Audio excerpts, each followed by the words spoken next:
আসসালামু আলাইকুম রহমতুল্লাহি বারাকাতুহু। প্রিয় দর্শক, আজকে এসেছি আপনাদের সামনে রাত্রিবেলায় কোরবানি করার বিধান নিয়ে। আজকে মানুষ সংশয়ের মধ্যে আছেন যে রাত্রিবেলায় কোরবানি করা চলবে কি চলবে না।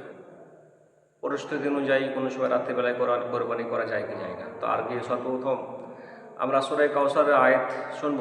আল্লাহ পাক বলেছেন, ফাসল্লি লিরাব্বিকা ওয়ানহার, তোমরা নামাজ পড়ো এবং কোরবানি করো। বিশেষজ্ঞরা এই আয়াতের ব্যাখ্যা করতে গিয়ে বলেছেন যে আয়াতে সময় রাত বা দিন কোনো উল্লেখ নেই, যার কারণে যে কোনো মানুষ কোরবানির দিনসমূহে যে কোনো সময়ে কোরবানি করতে পারেন, এটাই এই আয়াতের তালায় উল্লেখ করেছেন।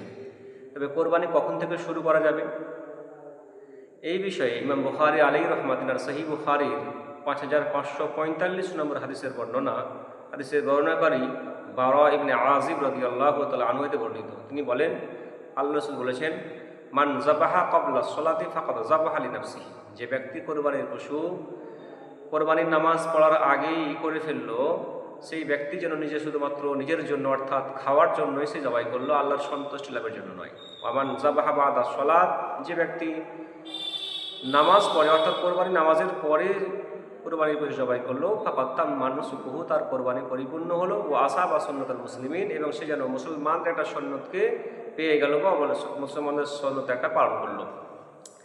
এই হাদিসে সুস্পষ্ট বোঝা যায় যে কোরবানির শুরু অর্থাৎ কোরবানি কোন সময় থেকে করা যায়। ঈদের দিন অর্থাৎ জিলহিজ্জা মাসের 10 তারিখের বকরীদের নামাজ পড়ার পর থেকে আপনি কোরবানির পশু জবাই করতে পারেন। দিনে করবেন, রাত্রে করবেন, এই হাদিসের মধ্যে কোনো রকমের কোনো উল্লেখ নেই। ভোরে করবেন, যেহেতু হাদিসের মধ্যে কোনো সময় কোনো উল্লেখ নেই, যার কারণে আপনি যে কোনো সময়ে রাত্রি বা দিনে বা ভোরে যে কোনো সময় আপনি কোরবানি করতে পারেন। তবে বিশেষ করে ফুকাহায়ে হানাফি, যেমন ফতোয়ায়ে হিন্দিয়ার মধ্যে একটি শব্দ এসেছে, একটি ইবারত এসেছে, যে ফুকাহারা বলেছেন ওয়ায়াকরাহু লাইলান লিখাফিল গালাত, কোরবানির পশু জবাই করা রাত্রিবেলায় মাকরুহ, কারণ জবাই করা ভুল হতে পারে, যার কারণে।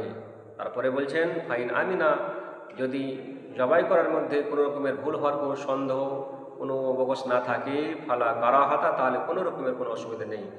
এর ব্যাখ্যা পরিপূর্ণ এইভাবেই যে রাত্রিবেলায় কোরবানি করতে যদি আলোর কোনো সমস্যা না থাকে, সম্পূর্ণভাবে আলো থাকে, কোরবানি করতে, পশু জবাই করতে, পশু ছাড়া ছোড়ো, পশুর মধ্যে যাবতীয় কাজকর্ম করতে, সেটাকে ফিনিশ করতে, মাংসরূপে তৈরি করতে কোনো রকমের কোনো বাধা বা কোনো অসুবিধা না হয়, এতটা আলো পরিমাণ রয়েছে, তাহলে রাত্রিবেলায় কোরবানি করা কোনো রকমের কোনো অসুবিধা নেই। উপহার যেটা রাত্রিবেলায় মাকরুহ বলেছেন শুধুমাত্র অন্ধকারের কারণে। তবে কোরবানি কতদিন পর্যন্ত করতে পারবো?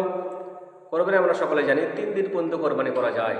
মুসান্নিফ ইবনে আবি শাইবা এই হাদিস গ্রন্থের কিতাবে একটা হাদিস এসেছে, যে হাদিসে বলা হয়েছে যে ইয়াউমুন নাহরি সালাসাতুন, কোরবানির দিন মোট হচ্ছে 3 দিন। কোন কোন দিন? ইয়াউমুন নাহরি ও ইয়াউমানি বাদা, কোরবানির দিনটি এবং কোরবানির পরে 2টো দিন, মোট 3টি দিন। কোরবানির দিন, তারপরের দিন, তারপরের দিন, মাগরিবের আগে পর্যন্ত এই সময়ের মধ্যে আপনি যে কোনো সময় কোরবানি করতে পারেন, কোনো রকমের বাধা নেই।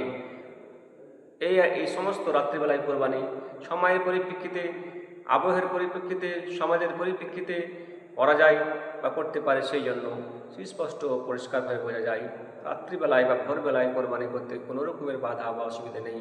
তাই আপনারা সংশয়ের মধ্যে না থেকে আপনি যে কোনো টাইমে কোরবানির দিন সমূহে কোরবানি করবেন। আশা করছি বুঝে এসেছে সকলে ইনশাআল্লাহ আমরা করার চেষ্টা করব। আসসালামু আলাইকুম।